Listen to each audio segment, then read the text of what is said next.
Two games, both born from the same twisted genius, yet worlds apart in their execution.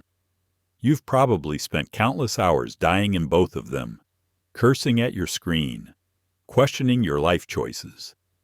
But here's the thing that keeps you coming back for more punishment, the thing that makes you defend one over the other in heated forum debates at 3 a.m. Which world truly reigns supreme? The sprawling open expanse of the lands between, or the interconnected nightmare of Lordran and beyond? I've poured over 400 hours into both franchises, died more times than I care to admit, and I'm about to settle this debate once and for all. By the end of this video, you'll know exactly which world offers the superior experience. And trust me, the answer might surprise you. But first, let me tell you something that most people don't realize. The way these worlds are constructed isn't just about pretty landscapes or intricate level design. It's about something far more profound, something that goes straight to the core of what makes a game world unforgettable.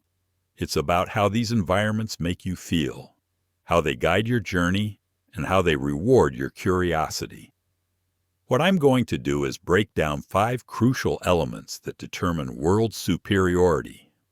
We'll examine exploration mechanics, environmental storytelling, world interconnectedness, atmosphere creation, and player agency. Each of these elements plays a vital role in creating that perfect gaming experience. And by the time we're done, you'll understand why one clearly dominates the other. Now, I know what you're thinking. How can you possibly compare an open-world game to a more linear experience? Isn't that like comparing apples to oranges? Well, here's where it gets interesting. Both games are fundamentally about the same thing: discovery through adversity. They're both about uncovering secrets, piecing together lore, and gradually understanding the world around you through exploration and combat. The difference lies in how they deliver that core experience. Let's start with something that immediately sets these worlds apart, the moment you first step into each one. In Dark Souls, you're dropped into the Undead Asylum, a tutorial area that's actually a prison. The message is clear from the very beginning. You're trapped, you're weak, and escape requires overcoming seemingly impossible odds. The world design reinforces this feeling of claustrophobia and desperation. Elden Ring takes a completely different approach.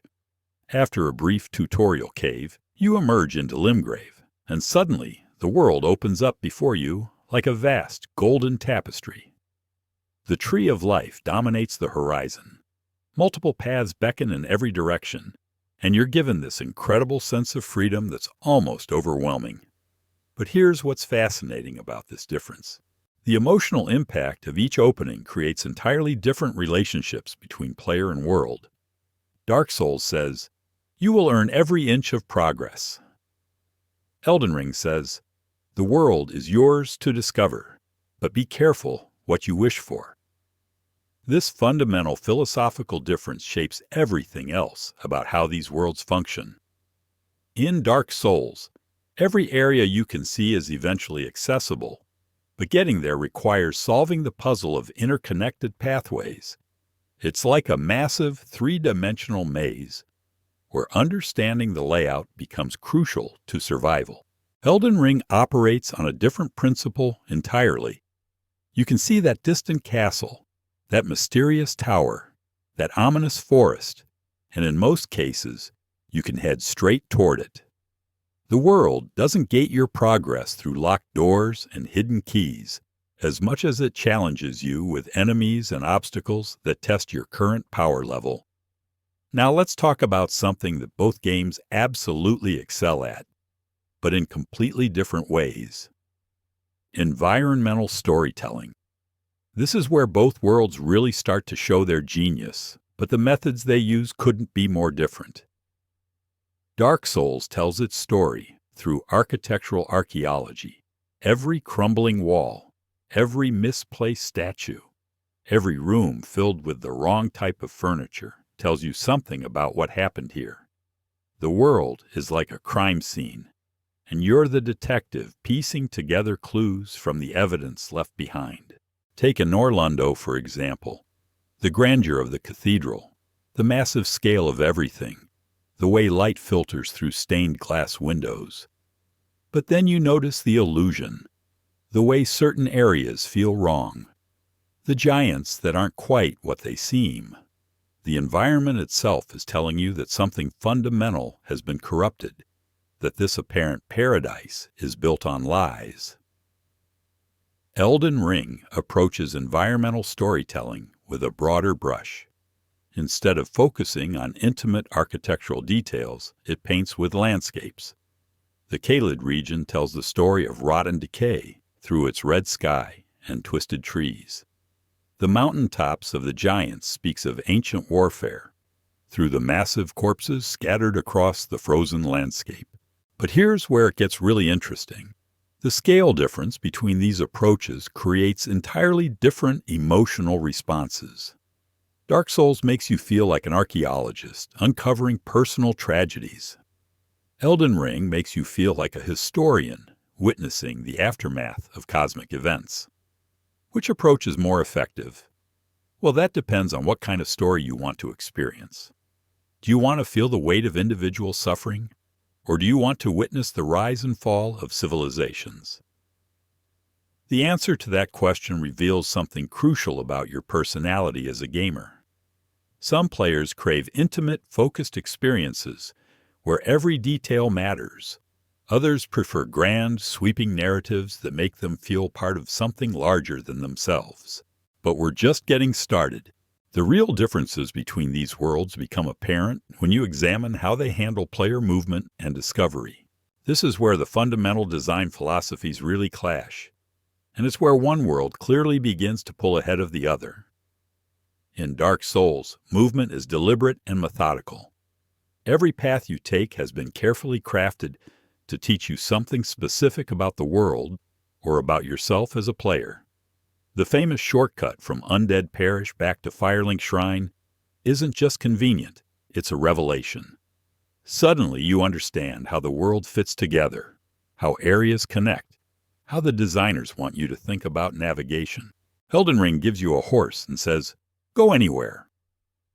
The torrent mechanic fundamentally changes how you relate to the world. Suddenly, distance becomes less meaningful. That mountain that looked impossibly far away, you can be there in 5 minutes of galloping. That cliff that seemed insurmountable, Torrent can double jump it. This creates a completely different relationship with the environment. In Dark Souls, every meter of progress feels earned. In Elden Ring, progress feels more like exploration and discovery. You're not conquering the world so much as you're touring it. Now, some players will tell you that Elden Ring's approach is objectively better because it gives you more freedom. Others will argue that Dark Souls' more restrictive design creates more meaningful progression. But here's what I've discovered after spending hundreds of hours in both worlds. The truth is more nuanced than either side wants to admit. Each approach serves a different purpose, creates a different emotional journey, and appeals to different aspects of human psychology. The question isn't which approach is better in absolute terms, but which approach better serves the kind of experience you're looking for. Are you someone who finds satisfaction in gradually earning access to new areas through skill and perseverance? Or are you someone who finds joy in the freedom to explore wherever your curiosity leads you? The answer to that question will determine which world speaks to your soul. But there's still more to uncover about how these worlds differ, and some of those differences might completely change your perspective on which one truly reigns supreme. What really separates these worlds becomes crystal clear when you examine how they handle the concept of mystery and revelation. Both games are masters of withholding information, but they do it in fundamentally different ways that create entirely different emotional experiences. Dark Souls operates on what I call the drip-feed principle. Every piece of lore, every story revelation, every moment of understanding is carefully rationed out like water in a desert. You might spend hours wondering about the significance of a particular statue, only to find a single item description 3 areas later that completely reframes everything you thought you knew. Take the relationship between Gwyn and the Witch of Izalith. The game never sits you down and explains their history. Instead, it scatters breadcrumbs across multiple areas, hidden in item descriptions, environmental details, and cryptic dialogue. When you finally piece together what happened during the first attempt to link the fire, it hits you like a revelation, because you've worked for that knowledge. Elden Ring takes a different approach entirely. It gives you massive, sweeping revelations through grand set pieces and dramatic encounters. The moment you first see the Erd tree up close, when you witness the shattering of the Elden Ring in the opening cinematic, when you encounter Malenia for the first time. These are moments designed to awe you immediately, to make you feel the weight of cosmic events unfolding around you. But here's where things get really interesting. The way each game handles mystery affects how you engage with the world on a fundamental level. In Dark Souls, you become an active participant in uncovering the truth. You're constantly asking questions, forming theories, testing hypotheses against new evidence you discover. Elden Ring makes you more of a witness to grand events. You're still discovering things, but the discoveries feel more like being shown something magnificent rather than uncovering something hidden. It's the difference between being a detective and being a tourist, and both experiences have their own unique pleasures. Now let's talk about something that might make you completely reconsider everything you thought you knew about these worlds: the way they handle failure and punishment. This isn't just about difficulty. It's about how the world responds to your mistakes, and how that response shapes your relationship with the environment. Dark Souls punishes you with precision. Every death teaches you something specific about the world, about enemy behavior, about your own limitations. The world doesn't change to accommodate your failures. It remains constant and unforgiving. This creates a relationship where you must adapt to the world, not the other way around. When you die in Dark Souls, you lose your souls and respawn at the last bonfire. But here's the crucial part. The world remembers your failure. That hollow that killed you is still there, in the same position, with the same attack patterns. The trap that caught you off guard is still active. The world is teaching you through repetition and consequence. Elden Ring handles failure differently. Yes, you lose your runes when you die, but the world offers you alternatives. That boss giving you trouble, you can go explore somewhere else, level up, find better equipment, learn new strategies. The world adapts to your failure by offering you options, by giving you ways to approach problems from different angles. This creates 2 completely different psychological experiences. Dark Souls makes you feel like you're conquering immutable challenges through pure skill and determination. Elden Ring makes you feel like you're solving problems through creativity and resourcefulness. Which approach is more satisfying? Well, that depends on what kind of person you are. Do you find satisfaction in perfecting your approach to a specific challenge until you can execute it flawlessly? Or do you prefer the satisfaction of finding creative solutions to problems that initially seem impossible? The answer reveals something profound about your personality, about what motivates you, about what kind of victory feels most meaningful to you. Some players need to feel like they've truly earned their progress through pure skill. Others prefer the satisfaction of outsmarting challenges through preparation and strategy. But here's something that might surprise you. The way these worlds handle time and pacing creates entirely different relationships with the concept of progress itself. In Dark Souls, time feels heavy and deliberate. Every moment matters, because every moment could be your last. The world encourages careful, methodical progress. You approach each new area like you're defusing a bomb. Every corner could hide a trap. Every enemy could end your run. Every step forward represents a calculated risk. This creates a relationship with the world where caution and observation become survival skills. Elden Ring encourages a completely different relationship with time. The open-world design means you can always find something new to do, somewhere new to explore. If you're stuck on a particular challenge, you can simply ride away and come back later. Time feels more fluid, more forgiving. This fundamental difference in pacing affects everything else about how these worlds function. In Dark Souls, every area feels precious, because accessing it required real effort and sacrifice. In Elden Ring, the abundance of content means individual areas feel less precious but more varied.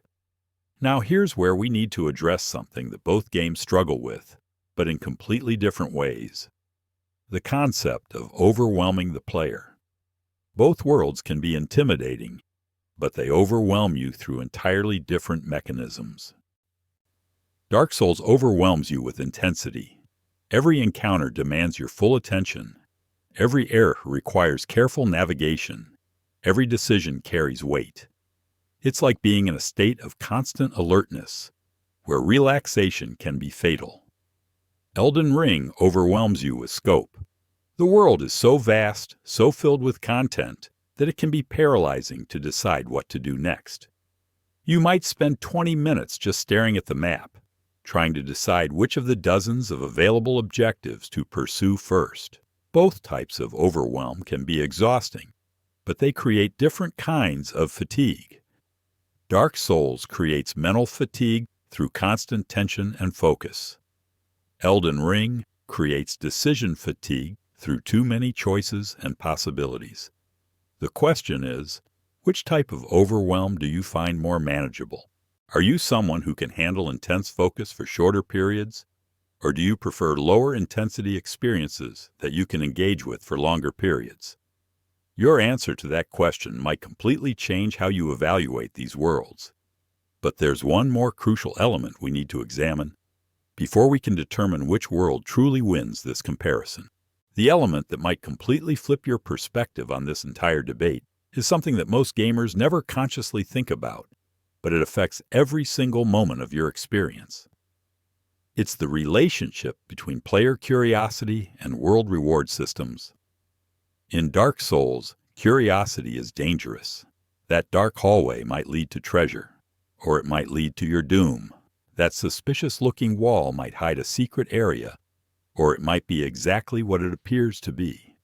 The world trains you to be curious, but it also punishes reckless exploration.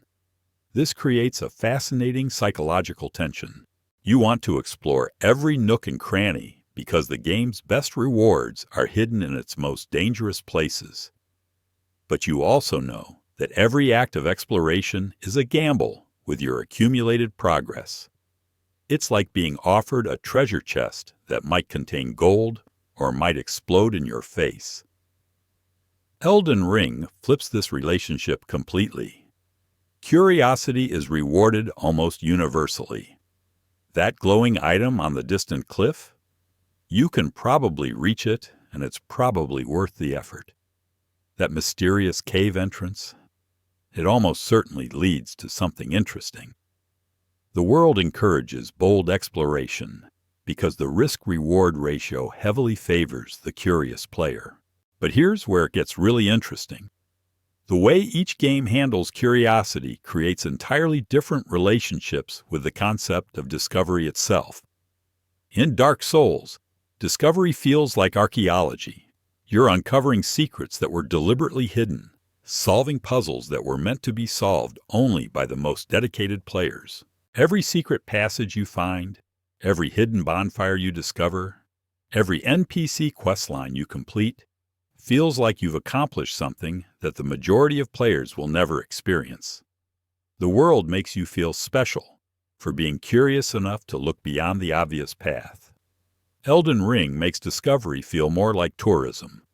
The world is designed to be discovered, to be explored, to be experienced by anyone willing to venture off the beaten path. Secrets exist, but they're more like scenic overlooks on a hiking trail, rather than hidden archaeological sites. This difference affects how you value your discoveries. In Dark Souls, finding a secret feels like joining an exclusive club. In Elden Ring, finding a secret feels like being rewarded for natural curiosity. Both experiences are satisfying, but they satisfy different psychological needs. Now let's examine something that both games use to tremendous effect, but in completely different ways. The concept of environmental contrast. Both worlds are masters of using light and shadow, beauty and horror, safety and danger to create emotional impact. Dark Souls uses contrast like a master painter uses chiaroscuro, the warm glow of a bonfire against the oppressive darkness of a dungeon, the ethereal beauty of Anor Londo rising from the depths of Sen's fortress, the peaceful melody of the Firelink Shrine surrounded by a world gone mad. These contrasts are sharp, deliberate, and emotionally manipulative in the best possible way. When you finally reach a safe area after navigating through a nightmare, the relief is palpable. When you're forced to leave that safety and venture back into danger, the tension is immediate and visceral. Elden Ring uses contrast on a much grander scale. The golden fields of Limgrave give way to the rotting wasteland of Caelid. The pristine beauty of the Haligtree contrasts with the cosmic horror of the underground cities. The peaceful lakes and rolling hills exist in the same world as nightmare swamps and haunted forests. But here's the crucial difference. In Dark Souls, contrast is used to create emotional peaks and valleys within a relatively short time frame. You might experience safety and terror within minutes of each other. In Elden Ring, contrast is used to create different moods for different regions, different emotional flavors for different parts of your journey. This creates entirely different emotional rhythms.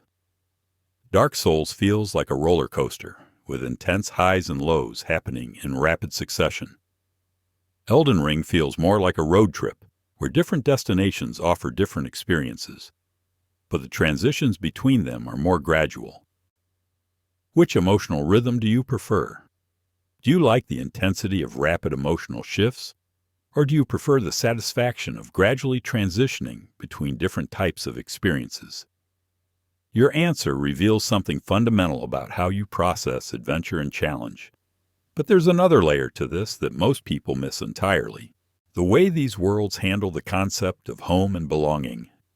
Both games are about being an outsider, about not quite fitting into the world you're exploring. But they make you feel like an outsider in completely different ways. In Dark Souls, you're an outsider because you're undead, because you're different from the world's inhabitants in a fundamental way.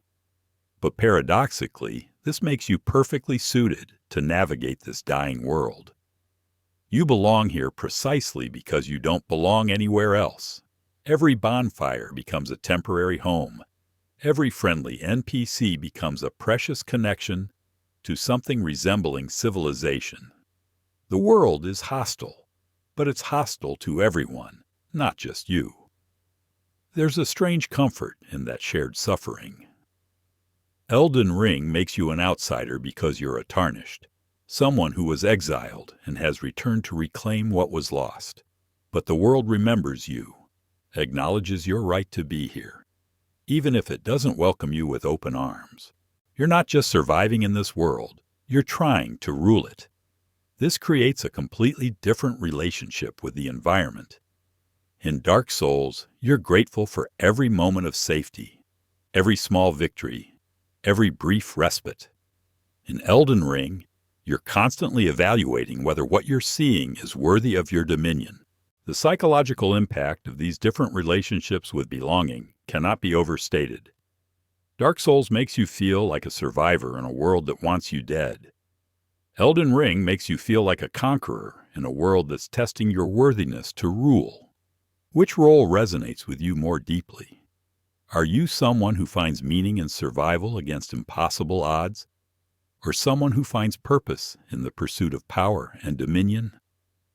The answer might reveal something about your deepest motivations, about what kind of hero you want to be. Now here's something that might completely change how you think about these worlds. the way they handle the concept of legacy and impact. Both games are about inheriting the consequences of previous generations' actions, but they approach this theme in fundamentally different ways. Dark Souls presents you with a world that's essentially over. The Age of Fire is ending, the gods are dying or dead, and civilization has crumbled. You're not trying to build something new. You're trying to decide how to manage the ending. Your choices are about different ways to conclude a story, not different ways to begin one. This creates a melancholy, retrospective mood that permeates everything.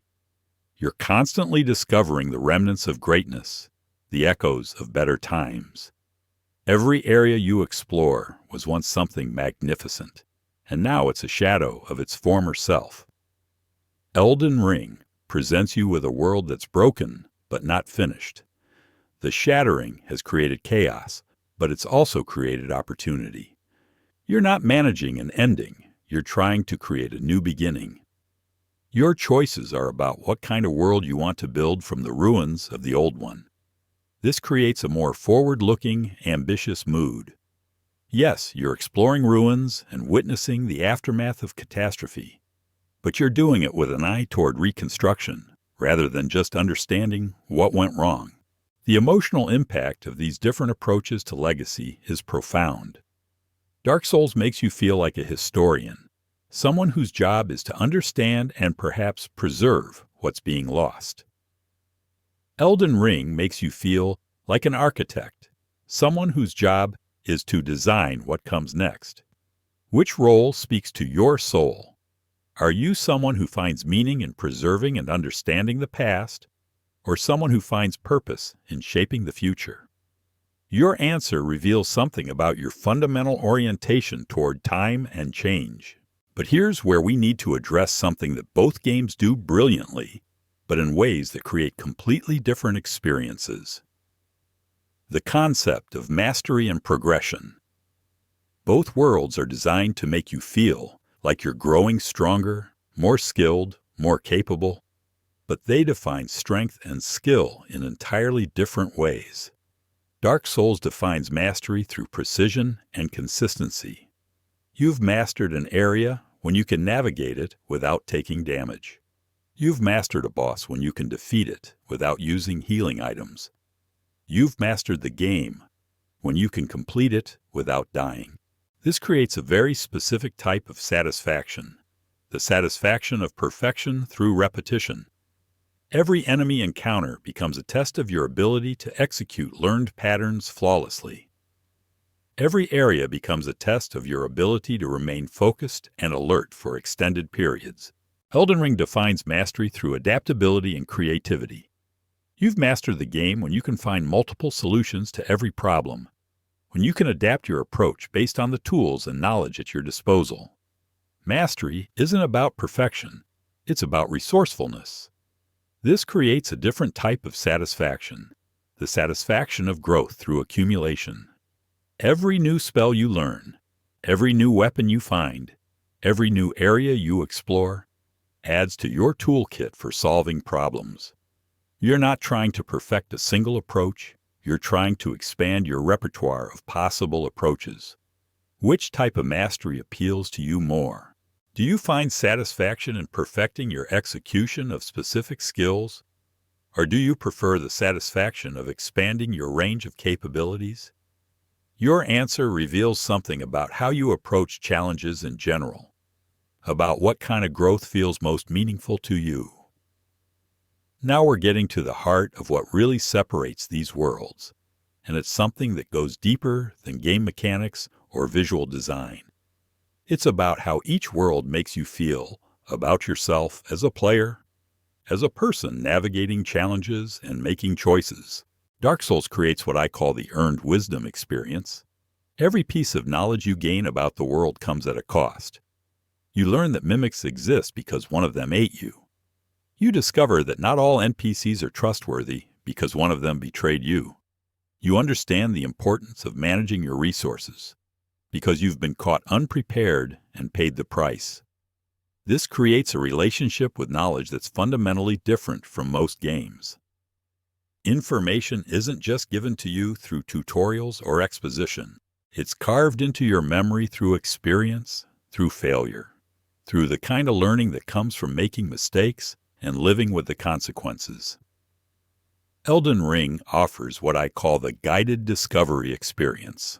The world is designed to teach you through success rather than failure. You learn about the importance of exploration because exploration consistently rewards you. You discover new mechanics because the game provides safe spaces to experiment.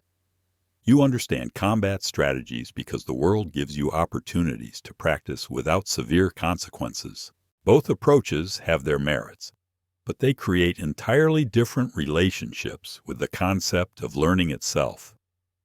Dark Souls makes you feel like every piece of knowledge was hard-won, like you've earned the right to understand the world through suffering.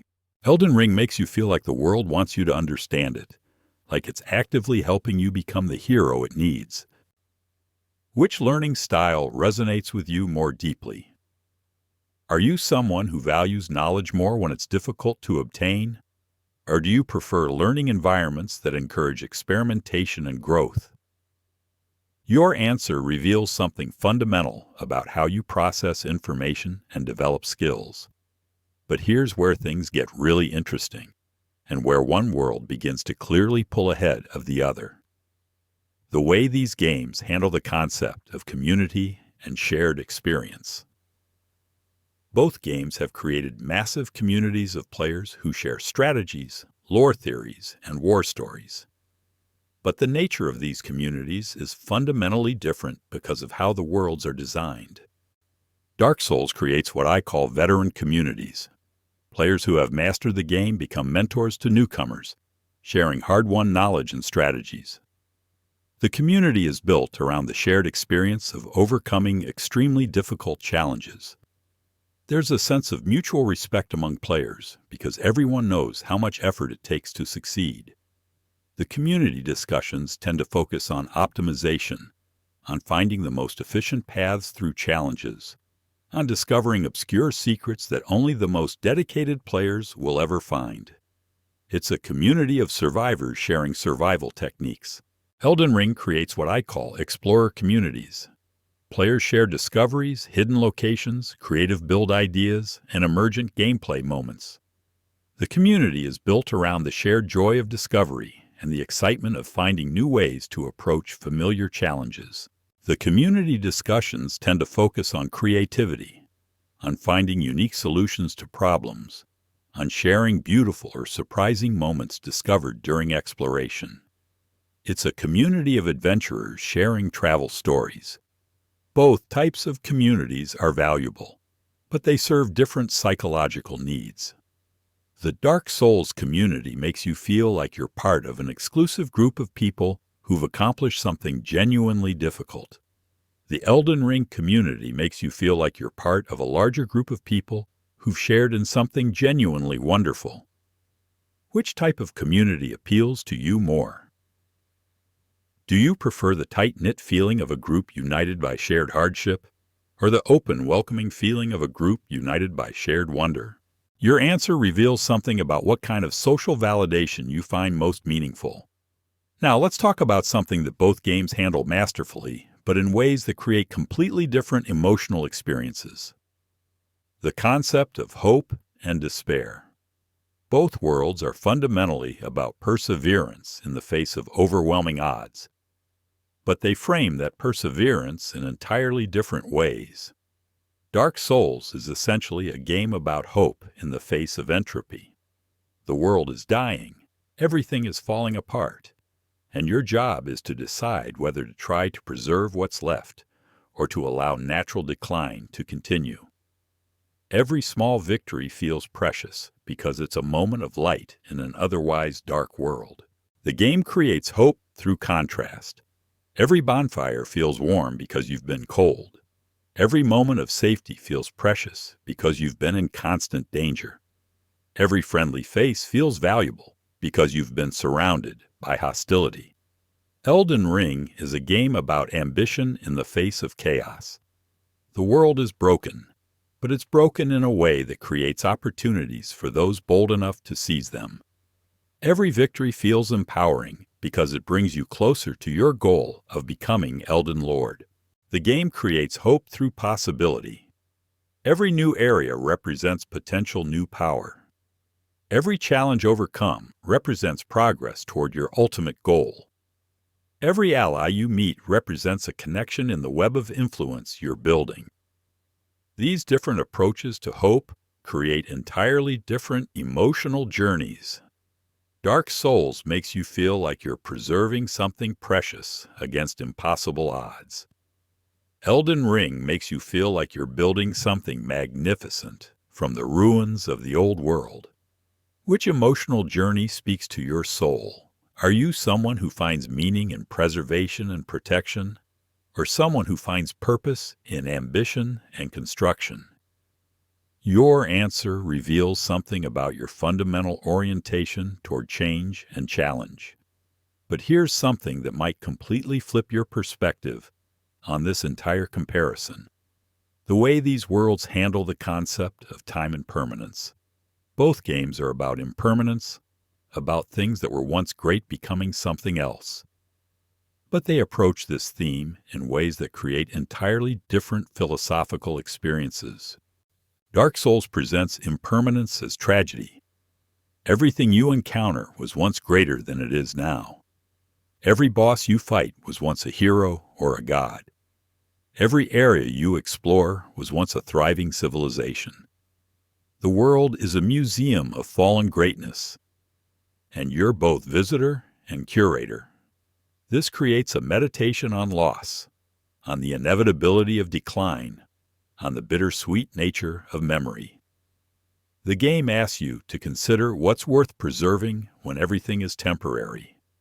What's worth fighting for when defeat is inevitable? Elden Ring presents impermanence as opportunity. Everything you encounter represents a chance to create something new. Every boss you defeat removes an obstacle to your vision of the future. Every area you explore represents territory that could be part of your kingdom. This creates a meditation on potential, on the possibility of renewal, on the exciting nature of creation. The game asks you to consider what kind of world you want to build, what kind of leader you want to become, what kind of legacy you want to leave. These different philosophical approaches affect every aspect of how you experience these worlds. Dark Souls makes you contemplate the past and what it means to honor what came before. Elden Ring makes you contemplate the future and what it means to shape what comes next. Which philosophical framework resonates with you more deeply? Are you someone who finds meaning in understanding and honoring the past, or someone who finds purpose in envisioning and creating the future? After spending hundreds of hours in both worlds, after analyzing every aspect of their design and impact, after considering how they make players feel and what they teach us about ourselves, I've reached a conclusion that might surprise you. The winner isn't determined by which world is objectively better, because both worlds are masterpieces in their own right. The winner is determined by which world better serves the kind of person you are, the kind of experience you're seeking, the kind of growth you want to achieve. If you're someone who finds satisfaction and mastery through repetition, who enjoys the tight-knit community of shared hardship, who finds meaning in preservation and understanding, who prefers learning through consequences and earning wisdom through experience, then Dark Souls offers the superior world. If you're someone who finds satisfaction and growth through exploration, who enjoys the open community of shared discovery, who finds meaning in ambition and creation, who prefers learning through experimentation and gaining knowledge through encouragement, then Elden Ring offers the superior world. But here's the beautiful thing about this comparison. The fact that both worlds exist, that both approaches to game design have been executed at such a high level, means that we as players have access to experiences that serve different aspects of our personalities, different moods, different phases of our lives. Sometimes you need the focused intensity of Dark Souls, the feeling of earning every victory through pure skill and determination. Sometimes you need the expansive wonder of Elden Ring, the feeling of discovering new possibilities around every corner. The real victory isn't that one world wins over the other. The real victory is that we live in a time when both worlds exist, when both visions of what a game world can be have been realized with such artistry and care. So which world wins? The answer is simple. Both worlds win, because both worlds give us something we need. The question isn't which one is better, but which one speaks to who you are right now, in this moment, at this stage of your journey, as a player and as a person. And that, my friends, is the most beautiful thing about great game design. It doesn't just create worlds. It creates mirrors that reflect different aspects of our own souls back to us. Whether you find yourself in the dying light of Lordran or the golden fields of Limgrave, you're not just exploring a game world, you're exploring yourself. The debate will continue, the forums will keep arguing, and players will keep defending their chosen world with passion and conviction. But the truth is, we're all winners here. We're all explorers in worlds that have been crafted with love, attention, and a deep understanding of what makes the human spirit soar. So go forth, whether you choose the path of the chosen undead or the road of the tarnished. Both journeys are worth taking, both worlds are worth exploring, and both experiences will teach you something valuable about yourself and about what it means to face impossible odds with courage and determination. The worlds are waiting. The choice is yours. And whatever you choose, you're in for one hell of an adventure.